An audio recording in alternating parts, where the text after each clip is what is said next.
ಇತಿಹಾಸವನ್ನು ಮರೆತವರು ಇತಿಹಾಸವನ್ನು ಸೃಷ್ಟಿಸಲು ಸಾಧ್ಯವಿಲ್ಲ. ಜೀವನವು ದೀರ್ಘವಾಗಿರುವುದಕ್ಕಿಂತಲೂ ಶ್ರೇಷ್ಠವಾಗಿರಬೇಕು. ಧರ್ಮ ಮನುಷ್ಯನಿಗಾಗಿಯೇ ಹೊರತು ಮನುಷ್ಯ ಧರ್ಮಕ್ಕಾಗಿಯಲ್ಲ. ಶಿಕ್ಷಣದ ಉದ್ದೇಶ ಜನರನ್ನು ನೈತಿಕವಾಗಿರಿಸುವುದು. ನೀನು ಹೋರಾಟ ಮಾಡದಿದ್ದರೂ ಪರವಾಗಿಲ್ಲ, ಆದರೆ ಮಾರಾಟವಾಗಬೇಡ. ದೇವರ ದೃಷ್ಟಿಯಲ್ಲಿ ಎಲ್ಲರೂ ಸಮಾನರು ಎಂಬುದು ನನಗೆ ಬೇಕಿಲ್ಲ. ಮನುಷ್ಯರ ದೃಷ್ಟಿಯಲ್ಲಿ ಎಲ್ಲರೂ ಸಮಾನರು ಎಂಬುದು ನನಗೆ ಬೇಕು. ನಿಮ್ಮ ಸ್ವಾಭಿಮಾನಕ್ಕೆ ಧಕ್ಕೆ ಬರುವ ಜಾಗದಲ್ಲಿ ಇರಬೇಡಿ. ನಾನು ನನ್ನ ಮತ್ತು ರಾಷ್ಟ್ರದ ನಡುವೆ ರಾಷ್ಟ್ರಕ್ಕೆ ಮಹತ್ವವನ್ನು ನೀಡುತ್ತೇನೆ. ರಾಜಕೀಯ ಎಂಬ ರೋಗಕ್ಕೆ ಕಾನೂನು ಹಾಗೂ ಸುವ್ಯವಸ್ಥೆಯೇ ಔಷಧಿ.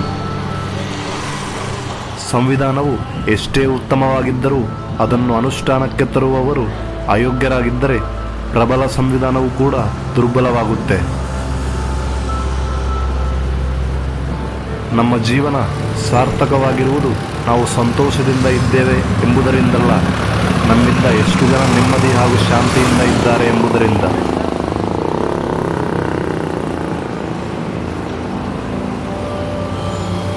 ಪ್ರಾಮಾಣಿಕತೆಯು ಎಲ್ಲ ನೈತಿಕ ಗುಣಗಳ ಮೊತ್ತ. ನಿಜವಾದ ಸಂವಿಧಾನ ಹಗಲು ರಾತ್ರಿ ಆ ದೇಶದ ನಾಗರಿಕ ಹಕ್ಕನ್ನು ರಕ್ಷಿಸಬೇಕು.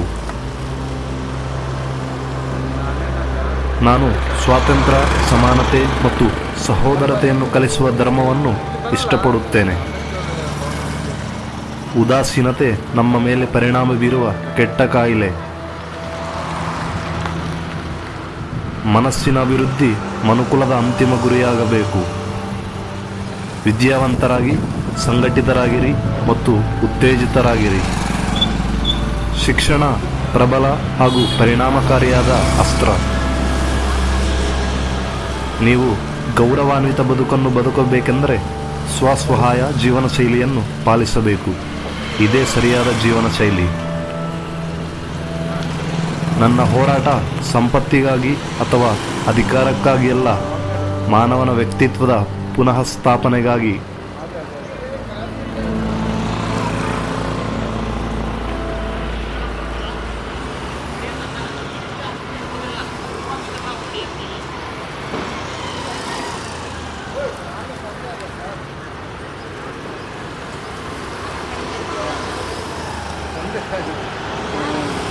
ಸ್ವಲ್ಪ ಇವನಿಗೆ ಫೋನ್ ಮಾಡಿದ್ದಾರೆ ನಾನು.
ಜಗತ್ತಿನ ಶೋಷಿತರ ಪಾಲಿಗೆ ಆ ನಿಮಿತ್ತ ಇವತ್ತೆಲ್ಲ ನಾವು ಇಲ್ಲಿರುವಂಥ ಎಲ್ಲ ಸಂಘಟನೆಗಳು ಸೇರಿ ಡಾಕ್ಟರ್ ಬಾಬಾ ಸಾಹೇಬ್ ಅವರಿಗೆ ಇವತ್ತಿನ ದಿನ ಗೌರವ ನಮನ ಸಲ್ಲಿಸಲಿಕ್ಕೆ ನಾವೆಲ್ಲ ಸೇರಿಕೊಂಡಿದ್ದೀವಿ. ಇಲ್ಲಿ ಸೇರಿರುವಂಥ ಎಲ್ರಿಗೂ 2 ನಿಮಿಷ ಮೌನಾಚರಣೆಗೆ ನಾನು ಕೇಳ್ಕೊಳ್ತಾ ಇದ್ದೀನಿ. ಸ್ಟಾರ್ಟ್.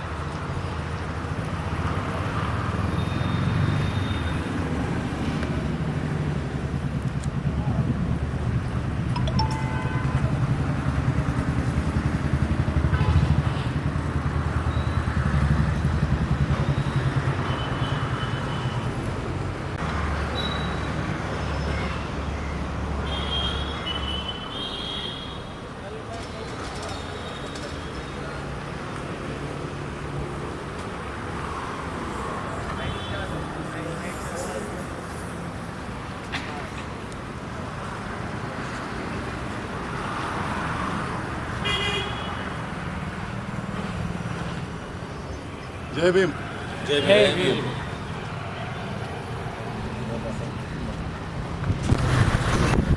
ದಲಿತ ಸಾಹಿತ್ಯ ಪರಿಷತ್ತಿನ ಜಿಲ್ಲಾಧ್ಯಕ್ಷರಾದಂಥ ಹಿರಿಯರಾದ ಶ್ರೀ ಭೀಮಾಶಂಕರ್ ಉಜ್ನಾಳ್ ಅವರು ಒಂದೆರಡು ಮಾತಾಡಲಿಕ್ಕೆ ಎಲ್ಲರ ಪರವಾಗಿ. ಜೈ ಭೀಮ್. ಜೈ ಭೀಮ್. ಇವತ್ತಿನ ಈ ಶೋಕಾಚರಣೆಗಾಗಿ ಪುಣ್ಯ ದಿನವನ್ನು ಆಚರಿಸುವುದಕ್ಕೋಸ್ಕರ ಈ ನಗರಸಭೆಯ ಆಯುಕ್ತರಾದಂಥ ಬನ್ನೇಸರ್ ಅವರು ಕೂಡ ಇವತ್ತಿಲ್ಲಿ ಹಾಜರಿದ್ದಾರೆ. ಹಾಗೆ ಈ ಕಚೇರಿಯ ಎಲ್ಲ ಸಿಬ್ಬಂದಿ ವರ್ಗವೇ ಮತ್ತು ವಿವಿಧ ಸಂಘಟನೆಗಳ ಅಧ್ಯಕ್ಷರುಗಳೇ ಹಾಗೂ ಪದಾಧಿಕಾರಿಗಳೇ ಮತ್ತು ನನ್ನ ಕುಲ ಬಾಂಧವರೇ, ಇವತ್ತಿನ ದಿವಸ ನಮಗೆಲ್ಲ ಅಂದರೆ ಇಡೀ ಭಾರತ ಅಷ್ಟೇ ಅಲ್ಲ, ಇವತ್ತು ಈ ದಿನವನ್ನು ಅಂತಾರಾಷ್ಟ್ರೀಯ ಮಟ್ಟದಲ್ಲೂ ಕೂಡ ಕೆಲವು ದೇಶಗಳಲ್ಲಿ ಇದನ್ನು ಆಚರಿಸ್ತಾ ಇದ್ದಾರೆ. ಯಾಕೆ ಅಂತ ಕೇಳಿದ್ರೆ ಅಂಥ ಮಹಾನ್ ವ್ಯಕ್ತಿ ತೀರಿಕೊಂಡಂಥ ಒಂದು ದಿನ ಇದು. ಅವರ ಒಂದು ಶ್ರದ್ಧಾಂಜಲಿಗಾಗಿ ಇವತ್ತಿನ ನಮ್ಮ ಜಗತ್ತಿನ ಅನೇಕ ರಾಷ್ಟ್ರಗಳನ್ನು ಆಚರಿಸ್ತಾ ಇದ್ದಾರೆ. ಅದೇ ಒಂದು ಕಾರ್ಯಕ್ರಮವನ್ನು ಇವತ್ತು ನಾವು ದಾಂಡೇಲಿಯ ನಗರಸಭೆಯ ಆವರಣದಲ್ಲಿ ಅವರ ಒಂದು ಮೂರ್ತಿಯ ಹತ್ತಿರದಲ್ಲಿ ನಾವು ಇವತ್ತು ಕಾರ್ಯಕ್ರಮವನ್ನು ಆಚರಿಸ್ತಾ ಇದ್ದೇವೆ. ಇದು ಇನ್ನೂ ಇಲ್ಲಿಗೆ ಮುಗಿಲಿಲ್ಲ. ಸಂಜೆ ಹೊತ್ತಿಗೆ ದೀಪೋತ್ಸವ, ಧಮ್ಮ ದೀಪೋತ್ಸವ ಅಂತ ಕಾರ್ಯಕ್ರಮ ಮಾಡಲಿದ್ದೇವೆ. ಅದರಲ್ಲೂ ಕೂಡ ಹೆಚ್ಚಿನ ದಿನ ಭಾಗವಹಿಸಬೇಕು ಅಂತ ಆದ್ಮೇಲೆ 1891ರಲ್ಲಿ ಈ ನಮ್ಮ ದೇಶಕ್ಕೆ ಜನಿಸಿದಂತಹ ದಿವ್ಯ ಜ್ಯೋತಿ ಡಾಕ್ಟರ್ ಬಾಬಾ ಸಾಹೇಬ್ ಅಂಬೇಡ್ಕರ್ ಅವರು. ಆಮೇಲೆ ಇವರು 1956ರಲ್ಲಿ ಇವರು ನಿಧನರಾದರು. ಅದೇ ಇದು ಡಿಸೆಂಬರ್ 6ರಂದು. ಅಲ್ಲಿವರೆಗೆ ಅಂತಂದರೆ ಅವರು ಬದುಕಿದಂಥ ಕಾಲಾವಧಿ 65 ವರ್ಷಗಳ ಕಾಲಾವಧಿ ಅವರು ನಮ್ಮ ಈ ದೇಶದಲ್ಲಿ ಬದುಕಿದ್ದಾರೆ. ಬದುಕಿ ಸುಮ್ಮನೆ ಎಲ್ಲರ ಹಾಗೆ ಜೀವನವನ್ನು ಸವಿಸದೆ ಈ ದೇಶಕ್ಕೆ ಅತಿ ಉತ್ತಮವಾದಂತಹ ಕಾರ್ಯಗಳನ್ನು ಮಾಡಿ ಅವರು ನಿರ್ಗಮಿಸಿದ್ದಾರೆ. ಅವುಗಳಲ್ಲಿ ಬಹಳ ಮುಖ್ಯವಾಗಿ ಒಂದು, ನಾವು ಇವತ್ತೆಲ್ಲರೂ ಈ ಸ್ವಚ್ಛಂದವಾಗಿ ಈ ದೇಶದಲ್ಲಿ ನಾವು ಸ್ವತಂತ್ರವಾಗಿ ಬಾಳ್ತಾ ಇದ್ದೀವಿ ಅಂತಂದರೆ ಅದಕ್ಕೆ ಕಾರಣ ಅಂತಂದರೆ ಅವರು ಬರೆದಂಥ ಹೊತ್ತಿಗೆ ಸಂವಿಧಾನ. ಆ ಸಂವಿಧಾನದಲ್ಲಿ ಅನೇಕ ಪರಿಚ್ಛೇದಗಳನ್ನು ಮಾಡಿಕೊಂಡಿದ್ದಾರೆ. ಅದರಲ್ಲಿ ನಮಗೆ ಬೇಕಾದಂಥ ಈ ಜೀವನ ಶೈಲಿ ಕೂಡ ಅದರಲ್ಲಿ ಬರ್ತಾ ಇದೆ. ಆ ಜೀವನದಲ್ಲಿ ನಾವು ಇನ್ನೊಬ್ಬರಿಗೆ ಅನ್ಯಾಯ ಮಾಡಬಾರ್ದು, ನಾವು ಎಲ್ಲರಿಗೂ ಕೂಡ ಏನು ಪ್ರೀತಿ ವಿಶ್ವಾಸಗಳಿಂದ ಸಮಾನತೆಯಿಂದ ಬದುಕಬೇಕು ಅನ್ನುವಂಥ ವಿಚಾರಧಾರೆಗಳನ್ನು ಅಲ್ಲಿ ತಿಳಿಸಿದ್ದಾರೆ. ಆ ಒಂದು ಸಂವಿಧಾನದ ಚೌಕಟ್ಟಿನ ಅಡಿಯಲ್ಲಿ ಇವತ್ತು ನಮ್ಮ ದೇಶ ನಡೀತಾ ಇದೆ. ಅಷ್ಟೇ ಅಲ್ಲ, ವಿವಿಧ ರಾಷ್ಟ್ರಗಳು ಕೂಡ ನಮ್ಮ ಈ ಸಂವಿಧಾನವನ್ನು ಒಪ್ಪಿಕೊಂಡಿದ್ದಾವೆ, ಪ್ರೀತಿಯಿಂದ ಅದನ್ನು ಅಪ್ಪಿಕೊಂಡಿದ್ದಾವೆ. ಅದರಂತೆ ಅವು ಕೂಡ ಉಳಿದ ರಾಷ್ಟ್ರಗಳು ಕೂಡ ಈ ಒಂದು ಕಾನೂನುಗಳನ್ನು ಅಲ್ಲಿ ಪಾಲಿಸ್ತಾ ಇದ್ದಾರೆ. ಬಹಳ ಮುಖ್ಯವಾಗಿ ನಾನು ಇವತ್ತಿನ ದಿವಸ ಒಂದು ಬೇಡಿಕೆಯನ್ನು ಇಡಬೇಕು ಅಂತ ವಿಚಾರ ಮಾಡ್ಕೊಂಡಿದ್ದೇನೆ. ಏನು ಅಂತ ಕೇಳಿದರೆ, ಇಂಥ ಮಹಾನ್ ವ್ಯಕ್ತಿಯ ಒಂದು ಮೂರ್ತಿ ಇದೆಯಲ್ಲ, ಈ ಮೂರ್ತಿ ನಮ್ಮ ರಾಷ್ಟ್ರದ ಪ್ರತಿ ಕಾನೂನು ಅಂದರೆ ಕೋರ್ಟ್ ಏನಿದಾವಲ್ಲ, ಆ ಕೋರ್ಟ್ನಲ್ಲಿ ಇವರ ಒಂದು ಮೂರ್ತಿಯನ್ನು ಸ್ಥಾಪಿಸಬೇಕು ಅನ್ನುವಂಥ ಒಂದು ಕರೆಯನ್ನು ಕೂಡ ನಾನು ಇವತ್ತಿನ ದಿವಸ ಇಲ್ಲಿ ಈ ಸಭೆಯನ್ನು ಉದ್ದೇಶಿಸಿ ಕೇಳ್ಕೊಳ್ತೇನೆ.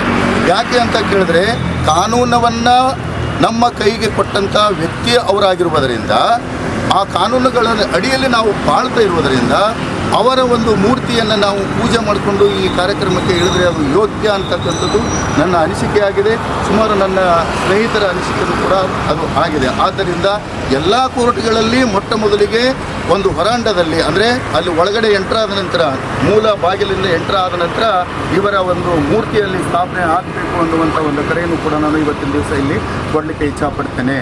ಆದಮೇಲೆ ಇವರು ಇನ್ನೂ ಅನೇಕ ಕಾರ್ಯಗಳನ್ನು ಮಾಡಿದ್ದಾರೆ.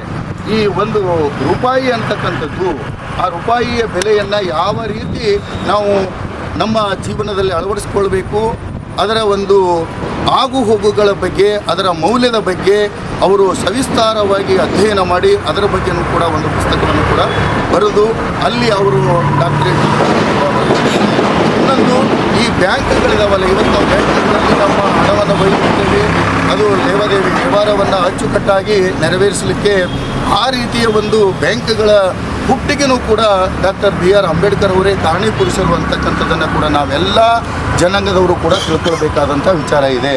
ಎಲ್ಲೋ ಒಂದು ಕಡೆ ಒಂದು ನೋವಿದೆ. ಏನು ಅಂತ ಕೇಳಿದ್ರೆ, ಅವರು ದಲಿತ ಕುಟುಂಬದಲ್ಲಿ ಹುಟ್ಟಿರುವುದರಿಂದ ಅವರು ದಲಿತರಿಗೆ ಸಂಬಂಧ ಅನ್ನುವಂಥ ಒಂದು ವಿಚಾರ ಏನು ಕಾಣಿಸ್ತಾ ಇದೆ ಅಂತಂದರೆ, ಅದಕ್ಕಾಗಿ ಎಲ್ಲ ಒಂದು ಹಿಂದುಳಿದ ವರ್ಗಗಳಾಗಲಿ, ಅಲ್ಪಸಂಖ್ಯಾತರಾಗಲಿ ಮತ್ತು ದಲಿತರಾಗಲಿ ಅಥವಾ ಇನ್ನೂ ಅನೇಕ ಸಮುದಾಯಗಳಿಗೆ ಅವರ ಒಂದು ಕೊಡುಗೆ ಬಹಳ ಮುಖ್ಯವಾಗಿದೆ. ಅವರು ಜೀವನ ಇವತ್ತು ಅತ್ಯಂತವಾಗಿ ಒಂದು ಶ್ರದ್ಧೆಯಿಂದ ಜೀವನವನ್ನು ನಡೆಸ್ತಾ ಇದ್ದಾರೆ ಅಂತಂದರೆ ಅದಕ್ಕೆ ಕಾರಣೀಪುರುಷರು ಡಾಕ್ಟರ್ BR ಅಂಬೇಡ್ಕರ್ ಅವರು ಅನ್ನೋದು ಎಲ್ಲರ ಮನಸ್ಸಿನಲ್ಲಿ ಬರಬೇಕಾಗಿದೆ. ಇದಕ್ಕಾಗಿ ಈ ಸ್ಥಳೀಯ ಸರ್ಕಾರಗಳಾಗಲಿ ಅಥವಾ ರಾಜ್ಯ ಸರ್ಕಾರ ಆಗಲಿ ಅಥವಾ ಕೇಂದ್ರ ಸರ್ಕಾರವಾಗಲಿ ಈ ಒಂದು ಕಾರ್ಯಕ್ರಮಗಳ ಬಗ್ಗೆ ಅವರ ಒಂದು ಏನು ಶೈಲಿ ಇದೆಯಲ್ಲ, ಅವರು ಹೇಳಿಕೊಟ್ಟಂಥ ಮಾರ್ಗ ಇದೆಯಲ್ಲ, ಆ ಮಾರ್ಗದ ಬಗ್ಗೆ ಪ್ರತಿ ಜನರಿಗೂ ಕೂಡ ಮನವರಿಕೆ ಆಗುವಂಥ ಜಾಗೃತಿಗಳನ್ನು ಮಾಡಬೇಕು ಅನ್ನುವಂಥದ್ದು ಕೂಡ ಈ ಒಂದು ಸಭೆಯನ್ನು ಉದ್ದೇಶಿಸಿ ನಾನು ಕರೆಯನ್ನು ನೀಡ್ತೇನೆ. ಆದಮೇಲೆ ನಾವಿಲ್ಲಿ ಅನೇಕ ಜನರು ಬಂದಿದ್ದೇವೆ. ಇವತ್ತು ಎಲ್ಲ ಒಂದೇ ಸಮುದಾಯದವರು ಇಲ್ಲ, ಇಲ್ಲಿ ಎಲ್ಲ ಸಮುದಾಯದಿಂದನೂ ಕೂಡ ನಾವಿಲ್ಲಿ ಬಂದಿದ್ದೇವೆ. ನಾವು ಇಷ್ಟು ಜನರಿಗೆ ಅವರ ಬಗ್ಗೆ ಒಂದು ಅಭಿಮಾನ ಇದೆ, ಅಭಿಮಾನ ಇಟ್ಕೊಂಡು ನಾವು ಇವತ್ತಿಲ್ಲಿ ಬಂದಿದ್ದೇವೆ. ಈಗ ನಾವಿಲ್ಲಿ ಒಬ್ಬೊಬ್ಬರು ಬಂದಿದ್ದೇವೆ, ನಮ್ಮ ಜೊತೆಗೆ ಇನ್ನೂ ಅನೇಕ ಜನರು ವಾಸಿಸ್ತಾ ಇದ್ದಾರೆ. ಅವರಿಗೆ ಇನ್ನೂ ತಿಳುವಳಿಕೆ ಅವಶ್ಯಕತೆ ಇದೆ. ಆ ತಿಳುವಳಿಕೆಯನ್ನು ನೀಡುವಲ್ಲಿ ನಾವೆಲ್ಲರೂ ಕೂಡ ಈ ಅಂಬೇಡ್ಕರ್ ಬಗ್ಗೆ ಹೆಚ್ಚಿನ ಅಧ್ಯಯನವನ್ನು ಮಾಡಿ ಅವರಿಗೆ ನಾವು ಆ ತಿಳುವಳಿಕೆಯನ್ನು ನೀಡುವ ನಿಟ್ಟಿನಲ್ಲಿ ಮುಂದೆ ಸಾಗಬೇಕು ಅನ್ನುವಂಥ ಒಂದು ಕರೆಯನ್ನು ಕೂಡ ಇವತ್ತಿನ ಈ ಸಭೆಯನ್ನು ಉದ್ದೇಶಿಸಿ ಕೇಳ್ಕೊಳ್ತೇನೆ. ದಯವಿಟ್ಟು ಅಧಿಕಾರಿಗಳಾಗಲಿ ಅಥವಾ ಈ ಚುನಾಯಿತ ಪ್ರತಿನಿಧಿಗಳಾಗಲಿ ಹೆಚ್ಚಿನ ಒತ್ತನ್ನು ಡಾಕ್ಟರ್ BR ಅಂಬೇಡ್ಕರ್ ಅವರ ಒಂದು ಏನು ನಮ್ಮ ಜನಜೀವನಕ್ಕಾಗಿ ನೀಡಿದ ಕೆಲವೊಂದಿಷ್ಟು ಸನ್ನಿವೇಶಗಳಿದಾವಲ್ಲ ಅವುಗಳ ಬಗ್ಗೆ ಹೆಚ್ಚಿನ ಅರಿವನ್ನು ನೀಡಿಸುವಂಥ ಕಾರ್ಯಕ್ರಮಗಳು ಜರುಗಬೇಕು ಅನ್ನುವಂಥ ವಿಚಾರವನ್ನು ಕೂಡ ಇಲ್ಲಿ ಹೇಳಲಿಕ್ಕೆ ಇಷ್ಟಪಡ್ತೇನೆ. ಆದಮೇಲೆ ನಾವೆಲ್ಲರೂ ಇವತ್ತು ಅದು ಏನು ಕೈ ಕೂಡಿದಾಗ ಚಪ್ಪಾಳೆ ಅಂತ ಹೇಳ್ಕೊಳ್ತೇವಲ್ಲ, ಹಾಗೆಯೇ ಒಬ್ಬರಿಂದ ಏನು ಮಾಡಲಿಕ್ಕೂ ಸಾಧ್ಯ ಇಲ್ಲ. ನಾವಿಲ್ಲಿ ಹಲವಾರು ಜನರು ಸೇರಿದ್ದೇವೆ, ನಮ್ಮೊಂದಿಗೆ ಇನ್ನೂ ಎಷ್ಟೋ ಜನರು ಸೇರಬೇಕಾಗಿದೆ. ಆ ಸೇರಿಸುವಂಥ ಕೆಲಸವನ್ನು ನಾವು ಮಾಡಬೇಕಾಗಿದೆ. ಯಾಕೆ ಅಂತ ಕೇಳಿದ್ರೆ ಎಲ್ಲೋ ಕೆಲವೊಂದು ಕೆಟ್ಟ ಧ್ವನಿಗಳು ಬರ್ತಾ ಇದ್ದಾವೆ. ಏನು ಅಂತ ಕೇಳಿದರೆ, ಈ ಸಂವಿಧಾನ ಸರಿಯಾದದ್ದಿಲ್ಲ, ಈ ಸಂವಿಧಾನವನ್ನು ತೆಗಿಬೇಕು, ಬೇರೆದನ್ನು ಮಾಡಬೇಕು ಅನ್ನುವಂಥ ನಿಟ್ಟಿನಲ್ಲಿ ಅನೇಕ ಸಂಘಟನೆಗಳಾಗಲಿ ಅಥವಾ ವ್ಯಕ್ತಿಗಳಾಗಲಿ ಅದಕ್ಕೆ ಪೂರಕವಾಗಿ ಕೆಲಸವನ್ನು ಮಾಡ್ತಾ ಇದ್ದಾರೆ. ಅದಕ್ಕಾಗಿ ನಾವೆಲ್ಲರೂ ಕೂಡ ಏನು ಮಾಡಬೇಕು ಅಂತ ಕೇಳಿದ್ರೆ, ಇದು ಸಂವಿಧಾನ ಉಳಿಬೇಕು, ಸಂವಿಧಾನ ರಕ್ಷಣೆ ಆಗಬೇಕು, ಸಂವಿಧಾನದ ಪ್ರಕಾರವೇ ನಮ್ಮ ದೇಶ ನಡಿಬೇಕು ಅನ್ನುವಂಥ ವಿಚಾರಧಾರೆಗಳನ್ನು ನಾವು ಪ್ರತಿಯೊಬ್ಬರಿಗೂ ಕೂಡ ಹಂಚಿಕೊಳ್ಬೇಕು, ಪ್ರತಿಯೊಬ್ಬರಲ್ಲಿ ಅದನ್ನು ಬೇರೂರುವಂತೆ ಮಾಡಬೇಕು ಅನ್ನುವಂಥ ಮಾತನ್ನು ಹೇಳ್ತಾ, ಆದಮೇಲೆ ತಮಗೆಲ್ಲರಿಗೂ ಮತ್ತೊಮ್ಮೆ ಜೈ ಭೀಮ್ ವಂದನೆಗಳನ್ನು ಹೇಳ್ತಾ ನಾನು ಎರಡು ಮಾತನ್ನು ಮುಗಿಸ್ತೇನೆ. ಎಲ್ಲರಿಗೂ ಜೈ ಭೀಮ್.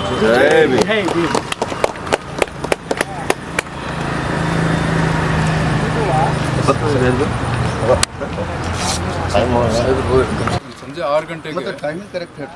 6 ಗಂಟೆಗೆ ಕರೆಕ್ಟ್.